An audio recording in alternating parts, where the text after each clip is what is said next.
آپ کی سماعتوں کے حوالے ایک جملہ رکھا تھا، اسلامی سال اگر شروع ہوتا ہے تب بھی قربانیوں سے شروع ہوتا ہے، اور جب اس کی آخر ہوتی ہے تب بھی قربانیوں پر آخر ہوتی ہے۔ میرے پیارے سنتا چل، اللہ کی تمام نعمتیں ہمارے پاس ہیں، آنکھیں اللہ کی نعمت ہیں، پہلے بھی کہا تھا ہاتھ اللہ کی نعمت، دنیا کی تمام نعمتیں میرے رب نے ہمیں عطا کی ہیں، انہی نعمتوں میں سے ایک بہترین نعمت کا نام اولاد ہے، جس کو اولاد کہتے ہیں۔ اللہ نے بہت قیمتی نعمتوں سے انسانوں کو نوازا۔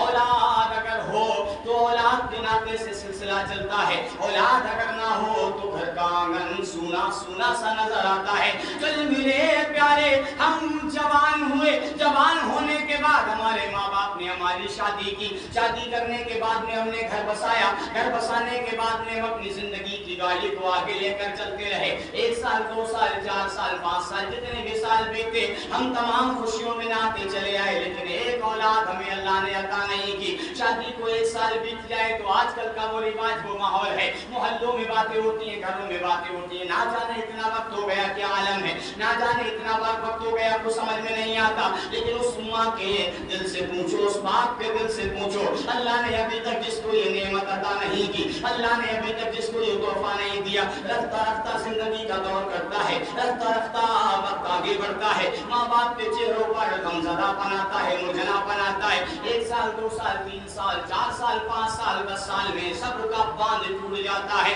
سن میرے پیارے، اسی موڑ پر اللہ نے اپنے خلیل حضرت ابراہیم کو کھڑا کر دیا تھا۔ آپ کی شادی ہو گئی، شادی ہونے کے بعد میں آپ کے کوئی اولاد نہ ہوئی، اللہ رب العزت سے دعا کرتے رہے، مولا ایک اولاد عطا کر دے، اے وعدہ لا شریک، ایک بیٹی یا بیٹا عطا کر دے۔ اللہ رب العزت آپ کو وقت دیتا رہا، وقت دیتا رہا، وقت دیتا رہا۔ تاریخ بتلاتی میرے پیارے، جب 95 سال کی عمر حضرت ابراہیم خلیل اللہ کی ہو گئی، تب اللہ رب العزت نے 95 سال کے بعد میں حضرت اسماعیل کو پیدا فرمایا۔ ہمارا صبر 1 سال میں ٹوٹا، 2 سال میں، 4 سال میں، 5 سال میں، 6 سال میں ٹوٹ جاتا ہے۔ ابراہیم کی عمر جب 95 سال کی ہو گئی تب اللہ رب العزت نے ایک بیٹا عطا فرمایا۔ کتنی سال کے بعد میں؟ 95 سال کے بعد میں اللہ نے حضرت ابراہیم کو حضرت اسماعیل ذبیح اللہ عطا فرمائے، وہ پرورش کرتے رہے 95 سال جوڑ کر تو دیکھو، اتنے سال کے بعد میں اگر کسی کی یعنی سونی گود بھر جائے تو اس ماں اور اس باپ کے دل کے خوشیوں کے ٹھکانے کا عالم کون لگا سکتا ہے؟ کوئی نہیں لگا سکتا۔ الحمدللہ اسماعیل ذبیح اللہ پروان چڑھتے رہے، بڑھتے رہے، بچپنے سے نکل کر تھوڑے جوان ہوئے اور تھوڑے بڑے اور تھوڑے بڑے اور تھوڑے بڑے، اسی طریقے سے جب آپ کے بازو سندور ہو گئے، ایک دن اللہ رب العزت نے حضرت ابراہیم خلیل اللہ کی طرف یہ وحی فرمائی، یہ اعلان فرمایا کہ اے ابراہیم، تو نے جس کو گر گرا کر مانگا تھا اجاگر نہیں کیا، اللہ نے کہا تو نے دعائیں کی، گر گرا کر مانگا، تو رو رو کر تو نے مانگا، سجدوں میں تو رویا، ہاتھوں کو اٹھا کر تو نے مانگا، دامن کو پھیلا کر تو نے مانگا۔ اے ابراہیم، تیرے رب نے جو تو نے مانگا عطا کیا، تیرے رب سے تجھ کو شکایت تو نہیں۔ ابراہیم کہتے ہیں مولا مجھے شکایت نہیں ہے، مجھے کوئی بھی گلہ نہیں ہے۔ اللہ رب العزت نے تیرے ارشاد فرمایا، اے میرے محبوب سن، اب تیرا رب تجھے آزمائے گا، تو نے دعا کی تھی، تو نے التجا کی تھی، تو نے مانگا تھا، میں نے تجھے دیا۔ اب تیرا رب چاہتا ہے کہ جس کو دنیا میں تو سب سے زیادہ محبت کرتا ہو وہ چیز میری بارگاہ میں قربان کرو۔ ہر چیز کا بدلہ ہے، ہر چیز کا بدلہ ہے۔ اللہ جو دیتا ہے اس کی رحمت ہے، اللہ جو لیتا ہے اس کی حکمت ہے، اس میں ہم اور آپ کچھ نہیں کر سکتے۔ ابراہیم علیہ السلام نے ایک بار خواب دیکھا، دوبارہ دیکھا، تیسری مرتبہ بھی وہی خواب دیکھا۔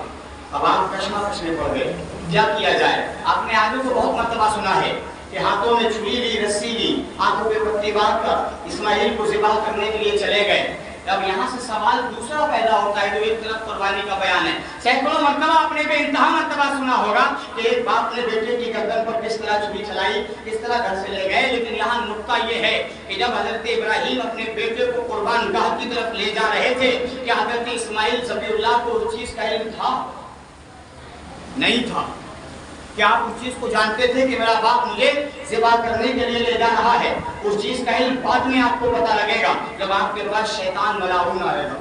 وہ آپ کو بتائے گا. بہرحال ابھی اسماعیل جانتے نہیں ہیں کہ میرا باپ مجھ کو یعنی قربان کرنے کے لیے لے جا رہا ہے, مجھے گھر سے دور جنگل میں لے جا کر میرا باپ مجھ کو شہید کرے گا, قربان کرے گا, یہ جانتے نہیں تھے آپ. بات کو آپ کو پتہ لگا. اب یہاں دوسری طرف آؤ میرے پیارو, ایک طرف ابراہیم کی قربانی جو اسماعیل کی تھی ہے وہ نگاہ میں رکھو, اور دوسری طرف وہ قربانی کہ جو شروع سال میں ہم اور آپ یعنی کہ دیکھتے ہیں جس کی یعنی کہ محبت کا تقاضا کیا ہے. دونوں قربانیوں کو ملاؤ تو ایک ہی پلے میں الحمدللہ ایک طرف ابتدا ہے, دوسری طرف انتہا ہے. ایک طرف صبر کیا جا رہا ہے, دوسری طرف صبر کو بچایا جا رہا ہے. ایک طرف قربانی خانہ کعبہ کو آباد کرنے کے لیے کی جا رہی ہے. اسماعیل کی قربانی اس لیے دی گئی کہ خانہ کعبہ آباد ہو بنے.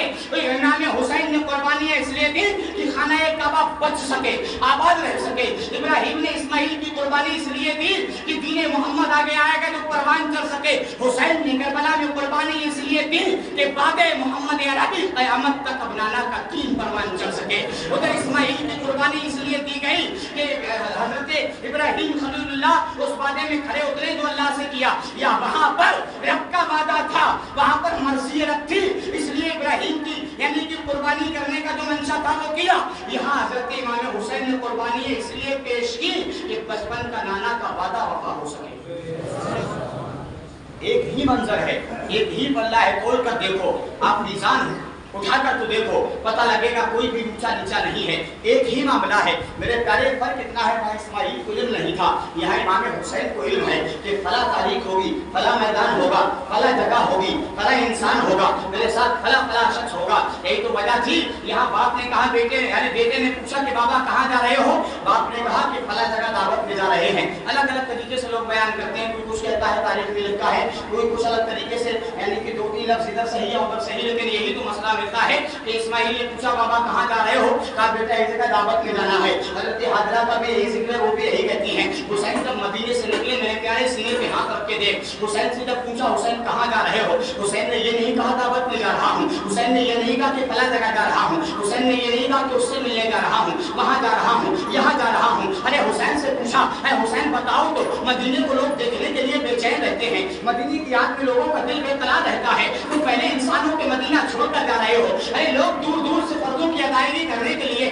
حج کے مہینے میں حج کرنے آتے ہیں, اے حسین تم اس مہینے میں یعنی مکے کو چھوڑ کر جا رہے ہو. آقا حسین کہتے ہیں میں مولا کے گھر کی ہی خاطر مولا کے گھر کو چھوڑ کر جا رہا ہوں. پھر لوگوں نے پوچھا مدینے سے جدا ہوتے ہو کیسا محسوس ہو رہا ہے, حسین نے کہا ایسا لگ رہا ہے کہ جیسے دل کی دنیا اجڑ گئی, لیکن حسین کو جانا پڑے گا, حسین کو جانا پڑے گا. اسماعیل سے پوچھا, اسماعیل نے کہا دعوت کے لیے جانا ہے. حاجرہ نے پوچھا کہا دعوت کے لیے جانا ہے. ابراہیم سے پوچھا گیا, ابراہیم نے بیٹے سے کہا دعوت کے لیے جانا ہے. یہاں حسین سے پوچھا, اکبر نے کہا, اصغر کا جھولا لیا, اکبر نے گھوڑا لیا, حضرت زینب بھی ساتھ ہیں, سبلا بھی دیکھ رہی ہیں, سکینہ ساتھ جا رہی ہیں, شہروانوں بھی ساتھ ہیں, عباس علم بردار بھی ہے, حضرت قاسم بھی ہے, یہ کے بعد دیگر تمام کی تمام ہیں. حسین قافلہ سالار ہیں, آگے نکل کے آئے, مدینے کے لوگ قطاروں میں کھڑے ہو گئے. آئے امام علی مقام, ہمیں چھوڑ کر کہاں جا رہے ہو, ہم کیسے آپ کے بغیر جئیں گے. ارے اکبر کا چہرہ نہ ملے گا تو بے چینیاں بڑھیں گی, اکبر نظر نہیں آئیں گے تو زندگی خطرے میں آئے گی. حسین نے یہ نہیں کہا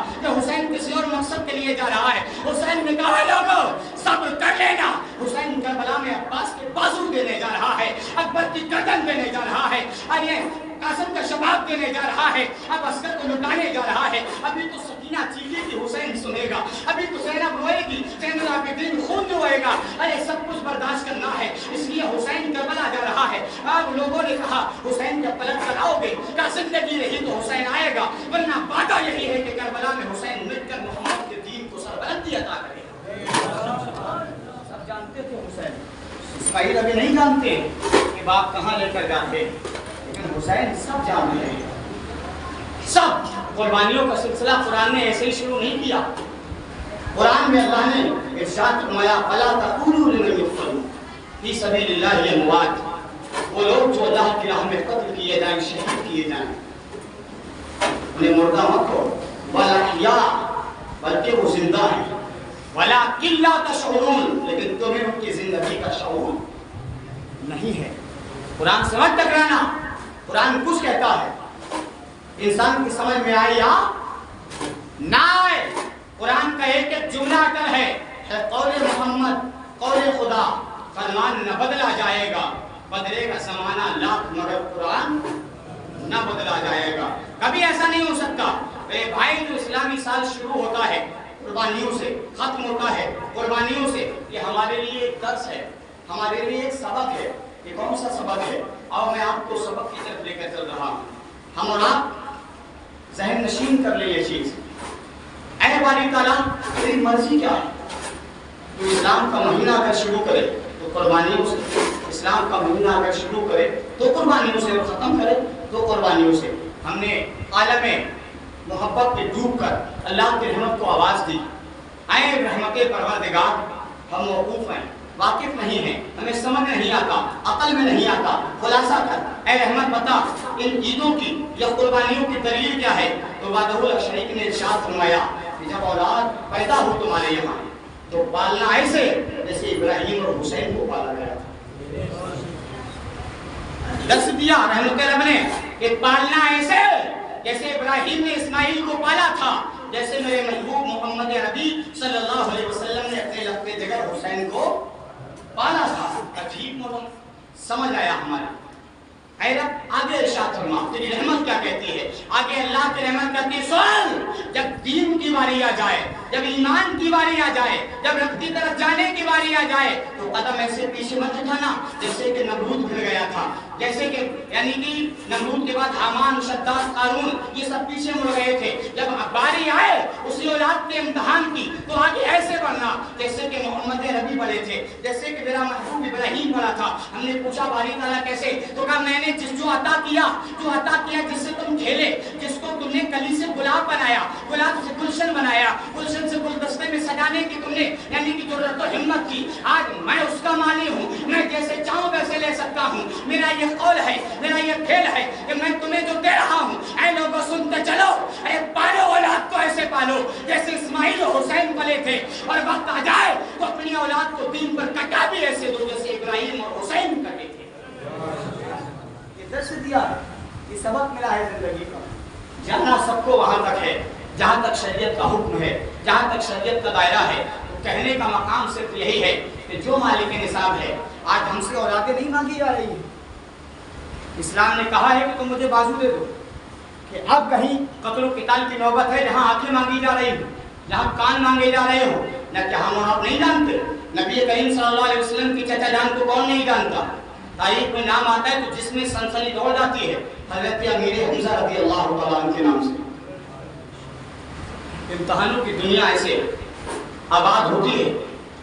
آپ جب شہید ہوئے تو ایسے ہی نہیں ہوئے، اس کے بعد بہت ظلم و ستم کیے گئے، آپ کی آنکھیں نکالی گئیں، کان کاٹے گئے، ہونٹ کاٹے گئے، پنجے کاٹے گئے، سینہ چاک کیا گیا، دل نکالا گیا، الگ الگ اعضاء کاٹے گئے تمام، تب بھی آپ ثابت قدم رہے، تب بھی آپ پیچھے نہیں ہٹے۔ میرے بھائی دین تو دین ہے، ارے ہم اور آپ کیا اس کی مثال دیں گے؟ آؤ صحابہ کی طرف چلتے ہیں۔ قربانیوں کے سلسلے کی بات ہے تو آج صرف جانور قربان کرنا ہے، آج صرف اپنی محبت کے دائرے سے جانور قربان کرتے ہیں۔ آج چلتے میرے پیارے، میں نے کہا تھا عبداللہ ابن جاش ہیں، سعد بن ابی وقاص ہیں، کل جنگ میں جانا ہے اللہ کے نبی کے ساتھ، اس سے ایک دن پہلے دعا کرتے ہیں، اے چل نبی کریم کا واسطہ دے کر دعا کریں گے۔ ایک صحابی دوسرے سے کہتا ہے تو چل، دوسرا کہتا ہے تو بھی چل، دونوں جاتے ہیں۔ ایک دعا کرتا ہے مولا کل میرا مقابلہ تیرے دشمن کے ساتھ ہو، وہ مجھ پہ حملہ کرے میں اس پہ حملہ کروں، وہ میرے سامنے آئے میں اس کے سامنے آؤں، اے مولا میری اتنی سی مدد کر دے، بس مجھے اتنا آباد کر دے کہ میں اس پہ وار کروں تو ایک ہی بار میں اس کو جہنم کا راستہ دکھا دوں۔ دوسرے صحابی نے کہا آمین۔ اب ایک کی دعا ختم ہوتی ہے، دوسرے کی شروع ہوتی ہے، دوسرا دعا کرتا ہے مولا کل جب تیرے محبوب کے ساتھ میں جاؤں، میں جب میدان جہاد میں یعنی کہ جوہر دکھا رہا ہوں، تیرا دشمن میرے سامنے آئے، وہ مجھ پہ حملہ کرے، میں اس پہ حملہ کروں، اے مولا اتنی مدد کر کہ میں وہ ایک بار کروں میرا بار خالی چلا جائے، وہ مجھ پہ وار کرے اس کا وار خالی نہ جائے، اس کا وار میرے بازو پہ آئے یا سر پہ آئے یا سینے پہ آئے یا شکم پہ آئے یا پشت پہ آئے، مولا کہیں پر بھی آئے میں شہید ہو جاؤں۔ اے مولا جب میں گھوڑے سے نیچے گر جاؤں تو پھر اور اپنی رحمت فرمانا، میرا کہا رحمت یہ فرمانا وہ بھی اپنے گھوڑے سے نیچے آنے کے بعد میں میری ناک کاٹے، میرے کان کاٹے، میری آنکھیں نکالے، میرے ہونٹ کاٹے، میرا سینہ کاٹے، میرے ہاتھ کاٹے، میرے پیر کاٹے۔ ایک صحابی دعا کر رہا ہے، دوسرے نے اچھی دعا کی آمین بولا، اب یہ دعا کر رہا ہے، وعدہ تھا دوسرے کو آمین کہنا تھا لیکن چکر میں پڑا ہے۔ عجیب آدمی ہے یار، سب کامیابی کی دعا مانگتے ہیں، یہ ناک کان ہاتھ پیر کٹانے کی بات کر رہا ہے، بعد دعا آمین تو کہنا تھا کیونکہ وعدہ تھا۔ ارے مومن تو وہی ہے جو وعدے پر کھرا اترے،